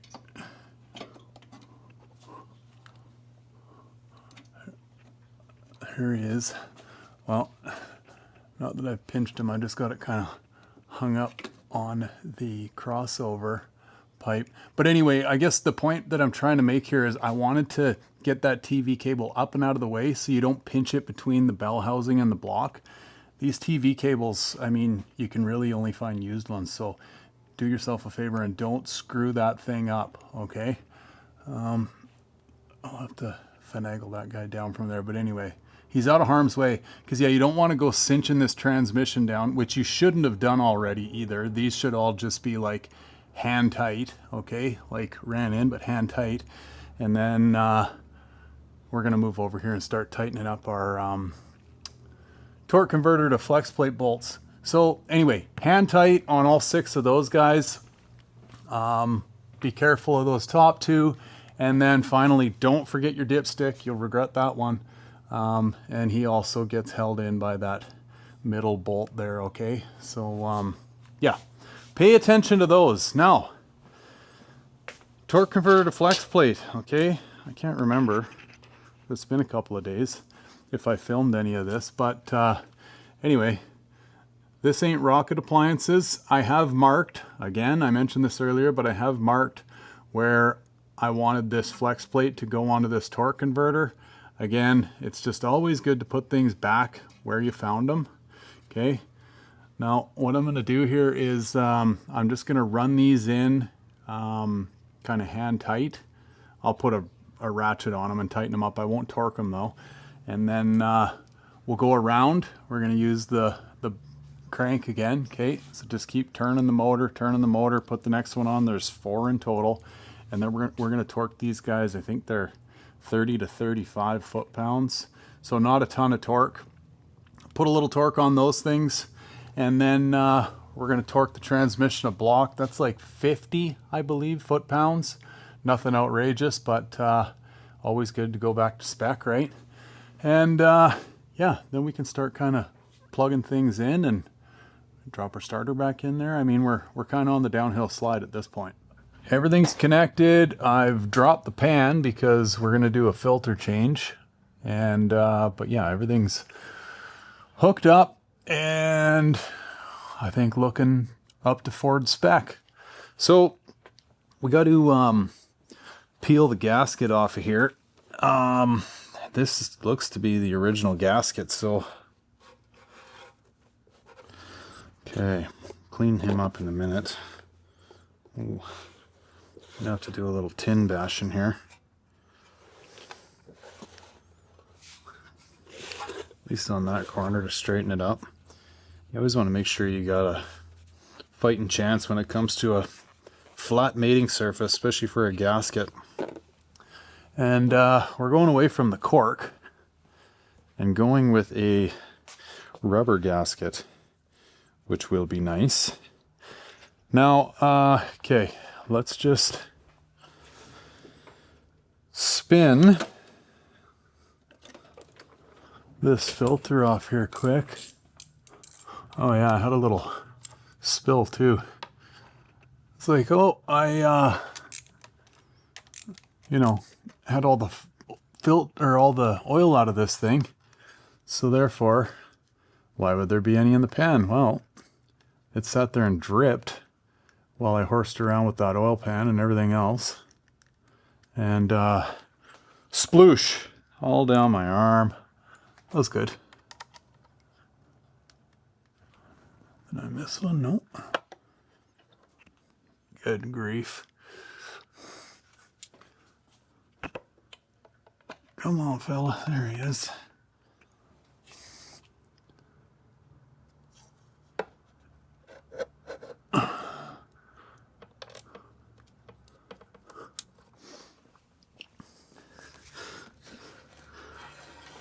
Oh, yeah.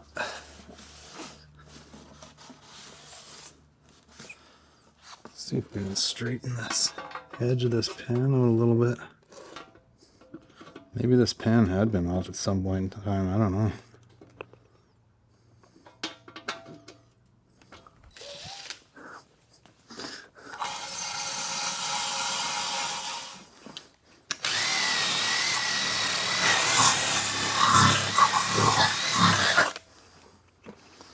That's looking a lot better.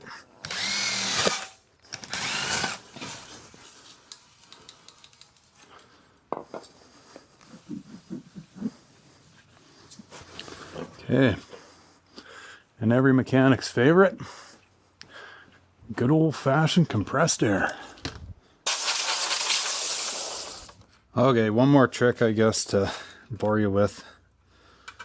Put your bolts through your rubber gasket to keep it all in place so it's not walking and you're not fighting it to get her up there.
Ask me how much I like stock H-pipes.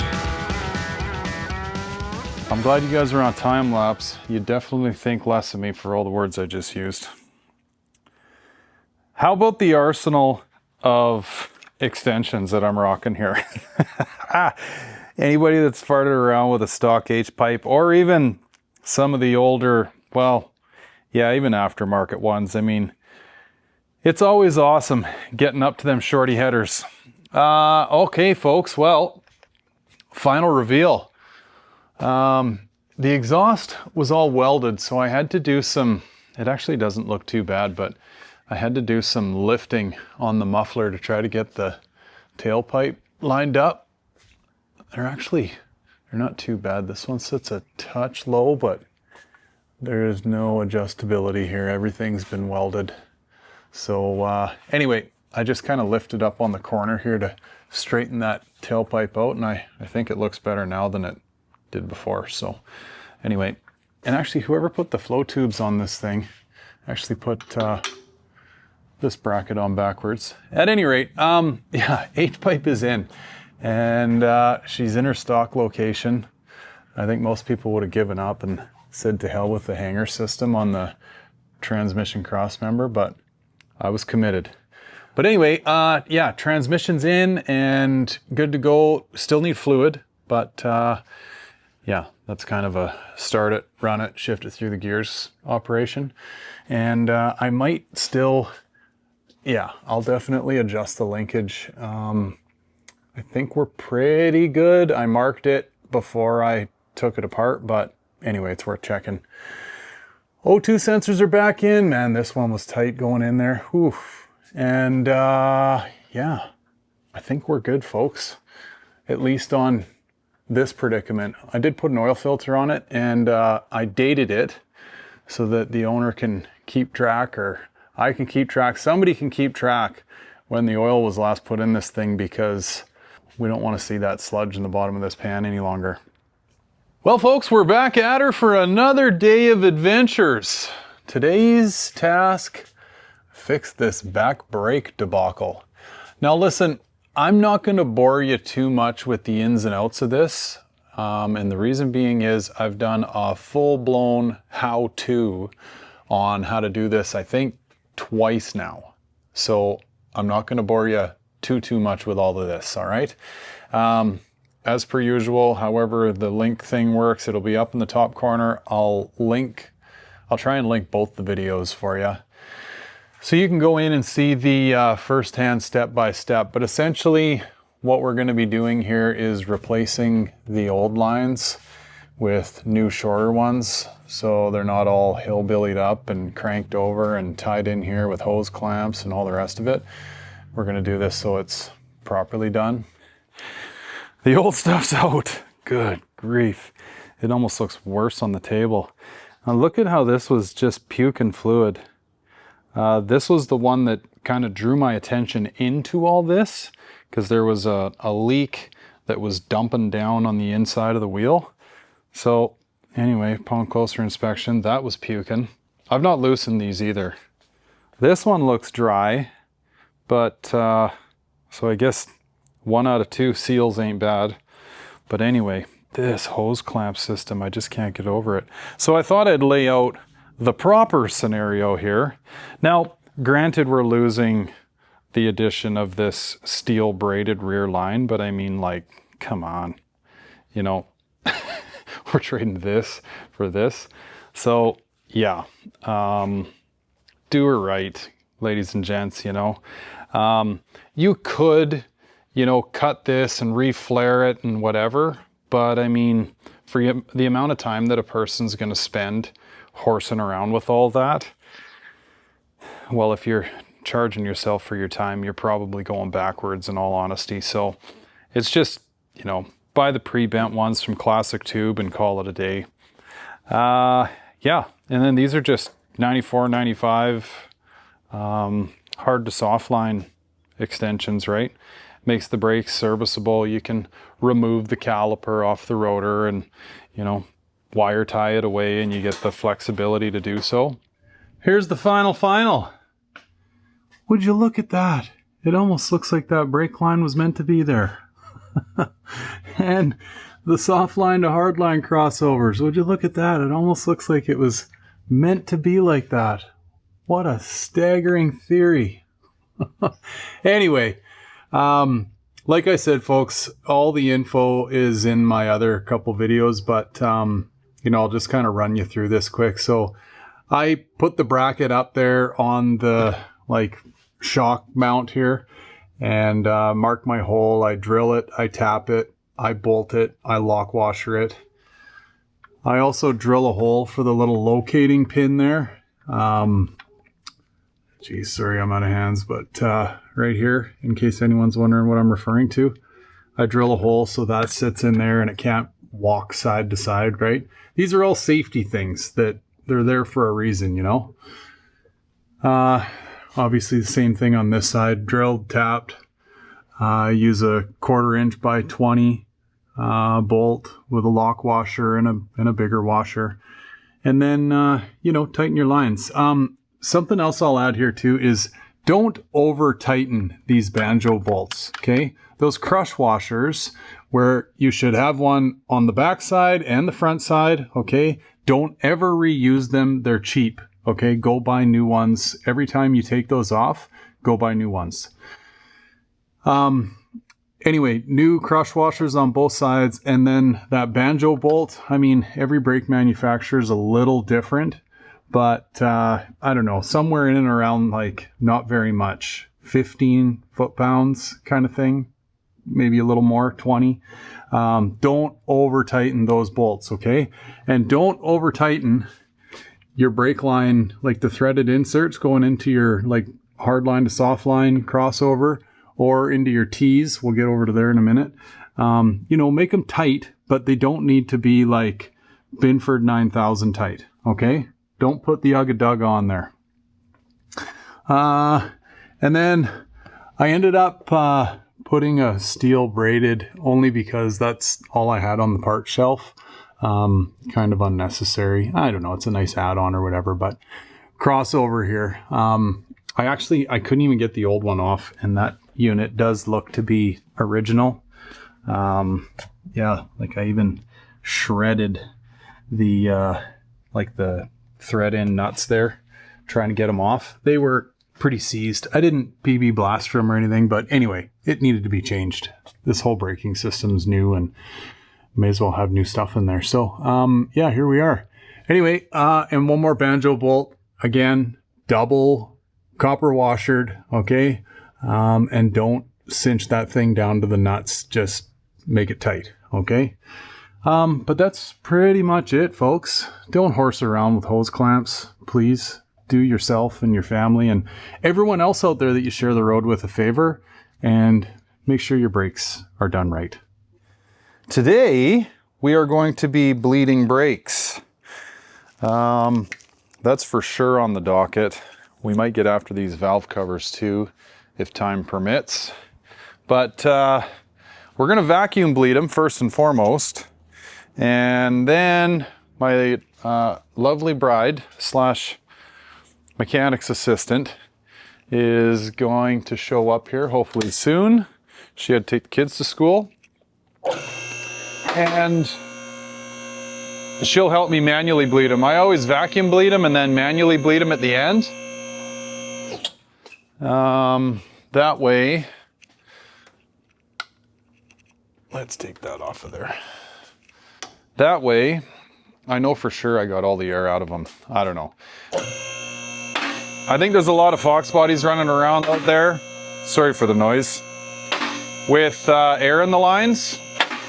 And people assume they got a braking issue, which they do if you got air in your lines. But I think that's the leading cause of most people's braking problems. So we're gonna take care of that today.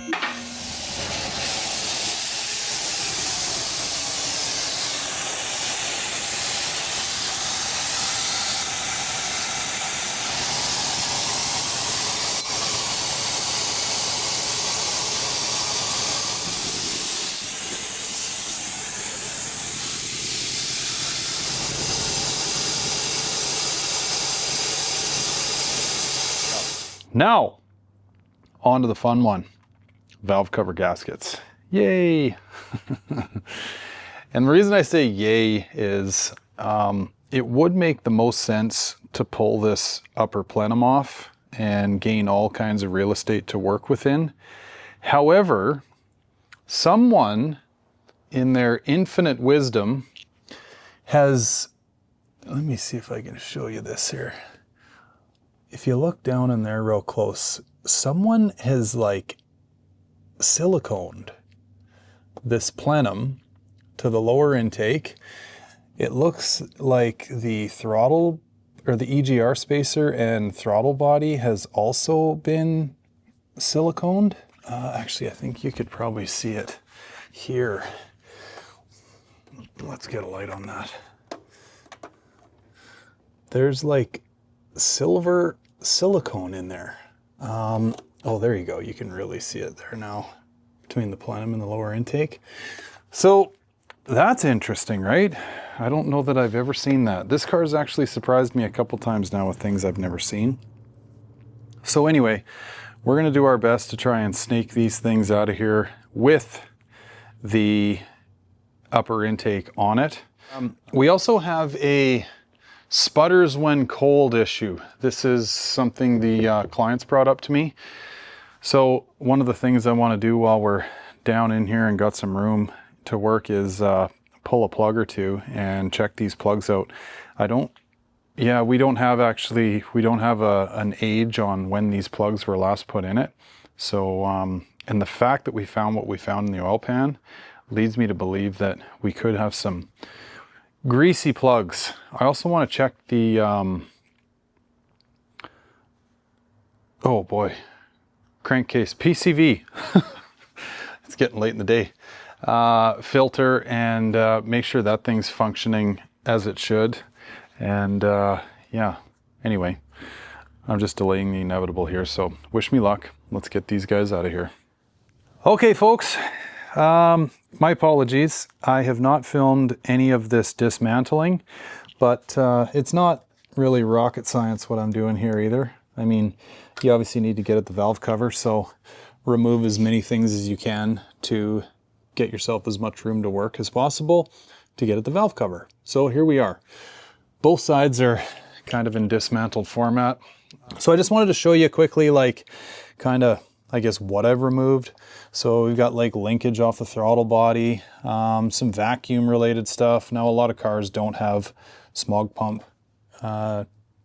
any of the Thermactor plumbing on them anymore, but this one does. So it's actually been kind of fun to take apart because this is quite literally how Ford intended it to be. It has not been manipulated or mangled with in any way, shape, or form. But something I did want to show you, and it kind of goes along the lines of my sneaking suspicion that this thing may be kind of choking on itself a little bit. So I've removed, it's removed, and I'll show it to you in a second here, but I've removed the little vacuum barb off the bottom of the upper intake here to give myself some clearance, right? So here's one end of the hose that goes to it, and the other end of the hose goes down to the PCV, of which I mentioned I wanted to check that PCV, right? Well, the PCV seems to be functional, however, full of oil, and this barb caught my attention.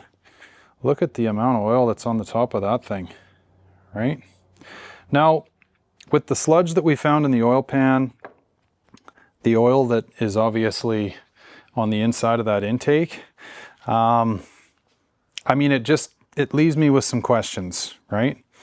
I haven't pulled a plug yet, but I am expecting those plugs to be very, very dirty, which could all kind of translate towards why this thing could be sputtering when it's cold. It also could be a vacuum leak. I mean, there's a whole host of things that it could be, but I guess the point in me bringing all this up is, as you're investigating a potential issue with a car, it's always good to just kind of, well, get the full landscape of things that could be causing this, right? Don't just run to the parts store and start throwing parts at your car. You're going to spend a lot of money for unnecessary reasons trying to figure out what is actually going on with the car. I have not checked the rotor, but let's do that while I'm thinking of it. I mean, could probably use a rotor. At least a cleanup for sure. So anyway, I just wanted to show you guys, I guess, a little bit of a progress update here as to where I'm going with all this and how it's looking, just in case if there's somebody out there having similar problems, maybe this helps you out. So throttle body's off. You want to see the arsenal of tools that it took to get that thing off of there? Good grief. Between the silicone, which is still just absolutely beyond me, and the corrosion, which this is a common situation, right? There's coolant that runs through here and these bolts can get all corroded up. So can't blame it all on the silicone, but what an absolute disaster that was. Anyway, I had hoped to leave that on, but we couldn't get our valve cover out. So throttle body had to come off. Anyway, I just wanted to show you this. I want to use a bad word here. Starts with an F and it ends with a "-ry". There's a lot of that that's gone on. My goodness, you just hate to see this type of stuff. But anyway, don't silicone these, folks. This is not a gasket that you silicone, okay? Please don't. For the next guy that's got to work on it. And yeah, this is just an airtight seal that needs a regular old gasket, okay? That's it. Right, so I've gone after this with a wire brush, and I actually don't know if I've gotten all of it off yet, but whatever. I will make that brand new. I was gonna say though, before you go putting any of this stuff back together, do yourself a favor and just run a die over these threads and clean them up. You may thank yourself down the road, or the next guy most definitely will. Shouldn't take much to run one over them. This is just a 1-inch socket. Oh, look at that. Now I'm backing it right out. That's okay though. We'll get this thing cleaned right up.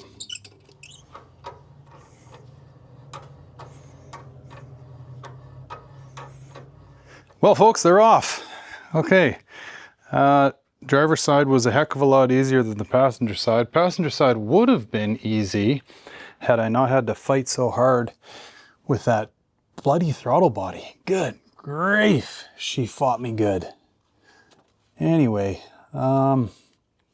so, I mean, this is actually better than I expected to see in here, if I'm being honest, especially based on what I seen in the oil pan. So that's good.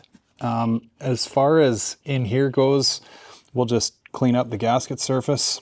Okay, make sure we got a nice flat, ready to rock and roll and seal surface. And then over here, we've got our valve covers, which these cork gaskets need to be pulled off. And funny enough, so here I go changing 2 gaskets because one, being this one, was showing signs of leaking out the back side here.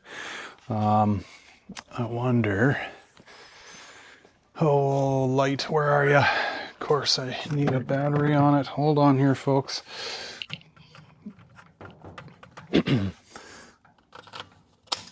Okay, leaking down the back side. Actually, yeah, you can see there how the oil's coming over the edge. And I mean, whoever changed these things didn't clean up that surface on the head at all. Like, look at this. Like, we got like, I don't even know what that is. Petrified gasket material or something. Like, it's just a piss poor job for sure. So anyway, we'll be buzzing all that off and cleaning that up. But where I was going with all this is whoever fixed this, both times silicone them. Here we've got silver silicone, okay, whatever that is. And here it looks like we've got RTV, something black. And this is the one that was actually leaking. I don't know if somebody gave this thing the old finger swipe to try to like seal this up or what it was, but okay. So before we get the valve covers on here, just so I got a little bit more room to work, I thought I'd pull a plug or two. May as well start with number 1 and see what's going on with it. Oh, that wasn't even tight. And my beautiful bride is here too to kind of check things out. What? There's no way that was that loose. The next one is too. Let's go number 3. Okay, watch this. 1 finger. That is unbelievable. Okay. Well. So that's not good. Well, no, they shouldn't be that loose. That's like, you know, 1 step above finger tight. Wow. Okay, well, that won't have your car running real good. Well, they're not as, other than like some probably blow-by that's going on around them, they're not as bad as I thought they'd look. Let's check the gap in them. Mind the gap. And they're gapped at 30 thou. That's not good. Stock motor like this should be at 50. So that could have something to do with why it's running poorly. Well, I guess before we go putting the valve covers on, I'll go through all these and properly gap them. Okay, folks, I'm on the poop list here, hey? Yeah. Pretty much. Are you upset with me too? Yeah. Hey? Said Dad, we did not anticipate staying here this long. Okay, well, folks, I just wanted to give you a final look here.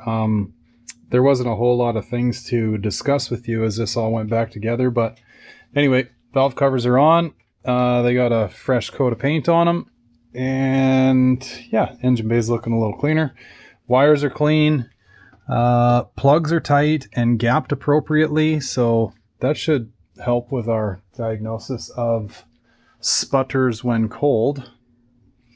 And yeah, I think we officially have a sealed motor. Shouldn't have to worry about staining up the owner's floor anymore.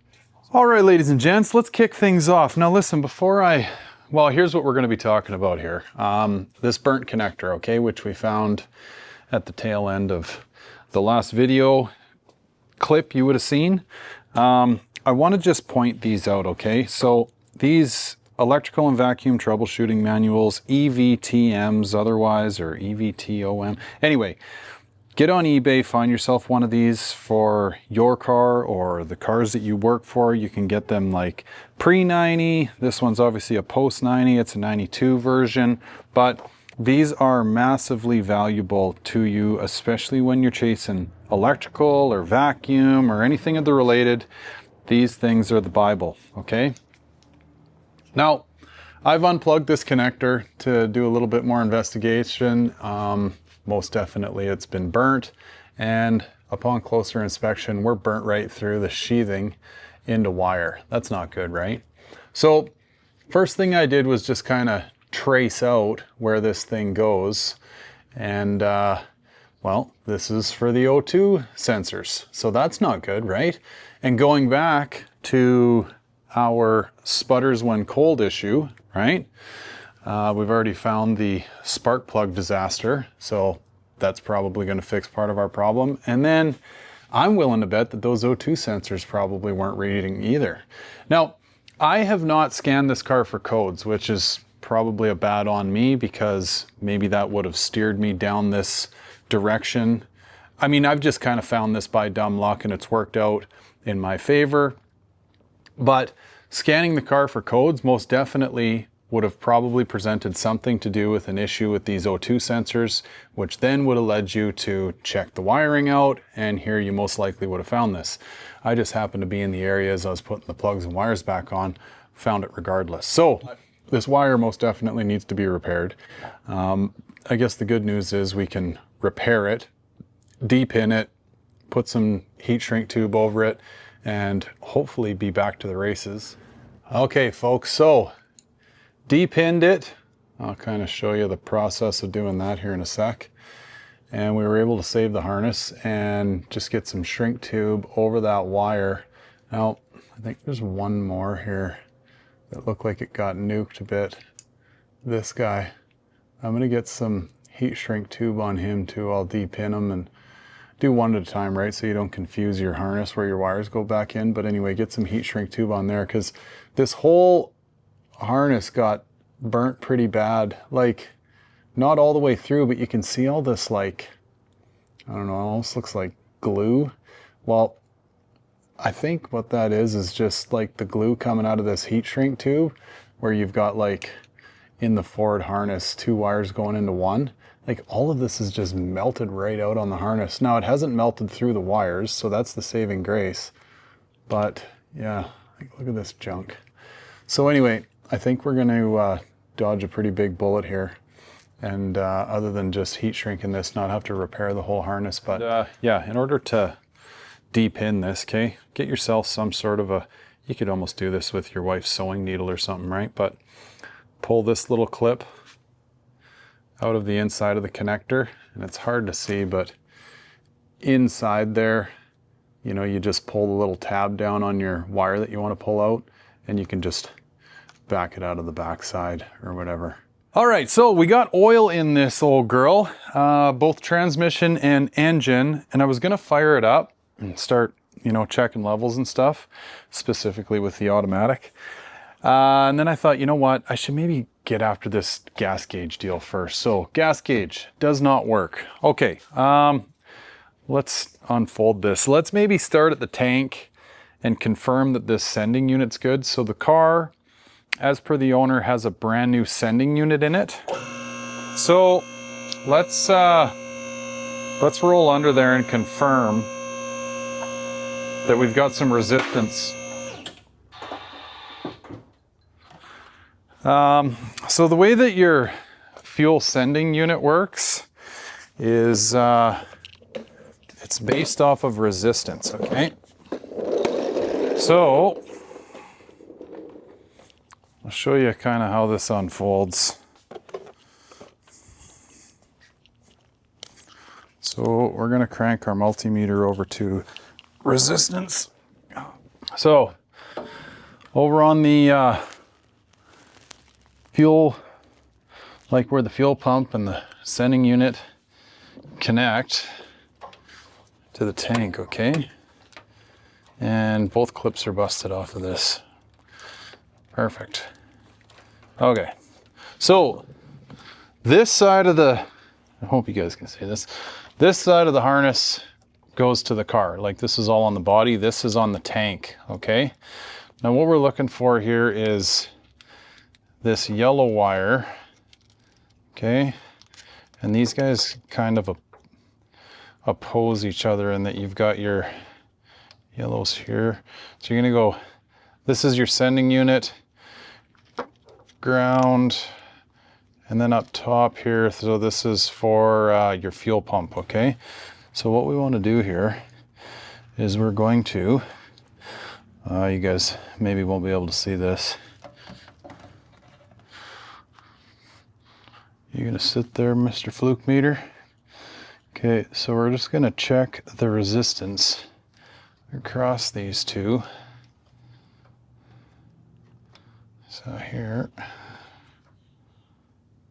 to here, and we have a resistance of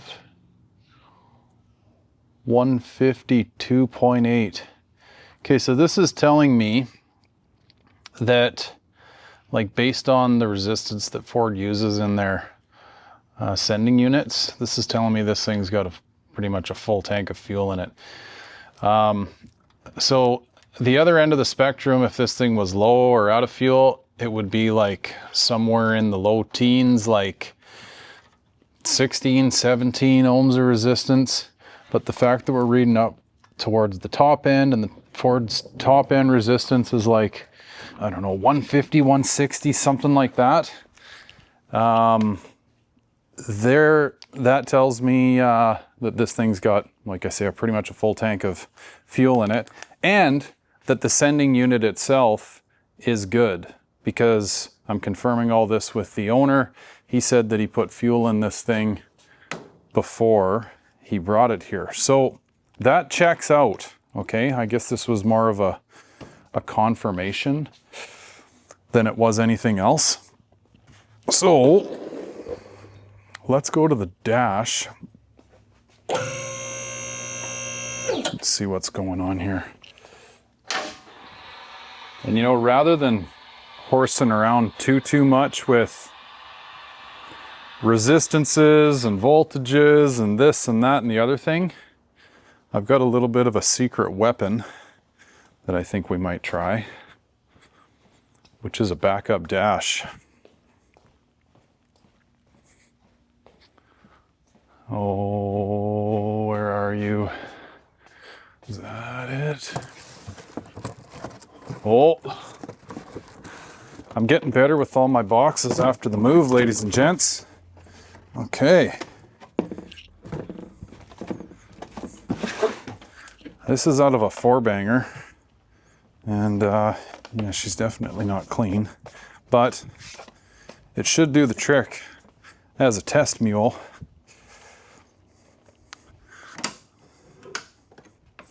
So first and foremost, let's just get a read on the one that's in here. So if we turn the key forward, let's show you guys here.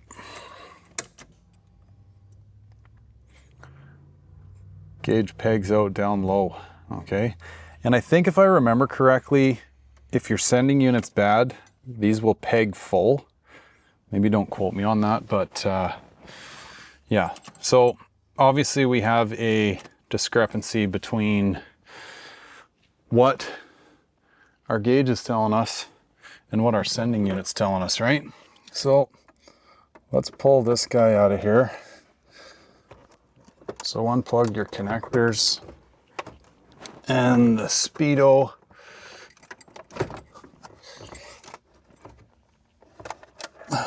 Okay, so there's our no good one.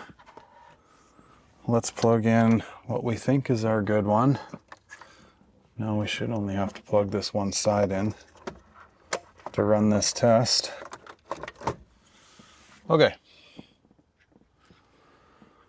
Here we go. Oh, would you look at that? Still climbing.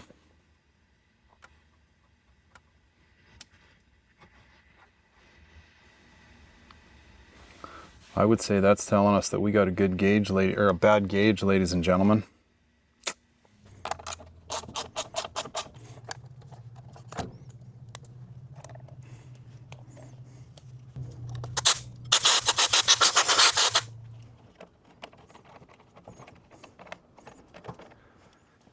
So before we go getting too carried away, let's just try this swapped over gauge in here.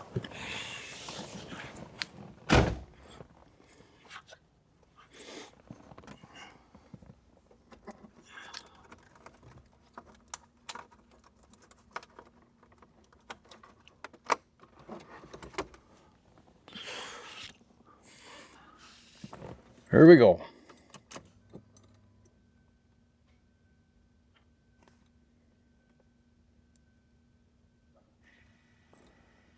Well, dang. I wonder if it's that slosh module then.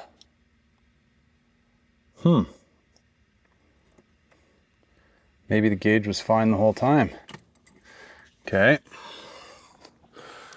Stand by here. Let's try swapping slosh modules.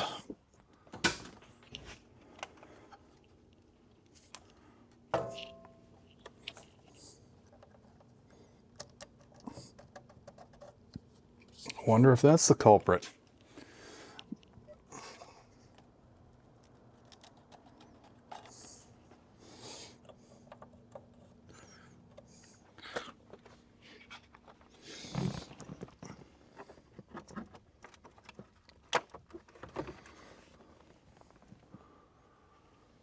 Here we go. It is too. Son of a gun. The top is up, the buttons work in the dash, and actually the dash works, at least with the key in the run position. I haven't started it yet because, well, I gotta check the transmission fluid and I'm gonna back it out and do all that here shortly. But this project, Frozen Fox, is somewhat coming to an end. Now, something I do need to bring to everyone's attention is I was going to put caster camber plates on this car. That's one of the things that this car came in for.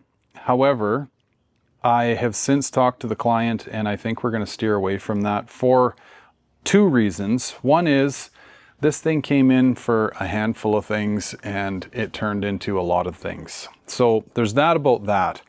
The other side of this is the reason for the caster camber plates was going to be to try and correct for some of this front wheel poke. Now, this is not the way that I would recommend trying to correct wheel poke. You know, essentially just trying to get a whole bunch of camber out of the front end.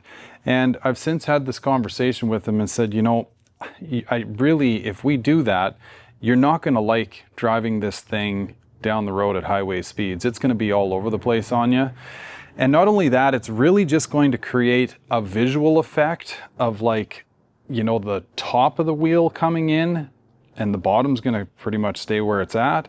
So it's really not the way that we should be correcting this. So since having that conversation, we're actually on the hunt, and I think we found a set of like 94, 95 spindles, which would be the correct way to fix this, or a different offset wheel is always another option.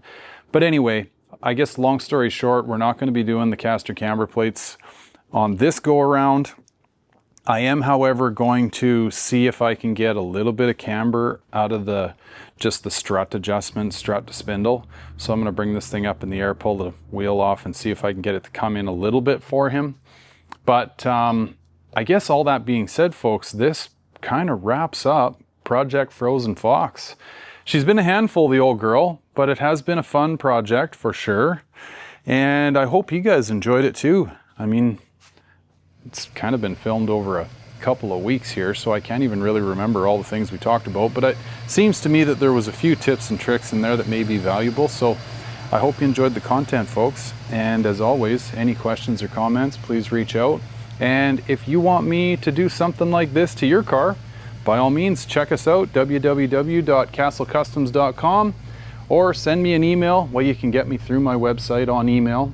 Just send me click the little contact us button and we can have a discussion and look at getting you booked in. So as always, folks, thanks so much for watching, and I look forward to seeing you on the next one. Take care. Bye for now.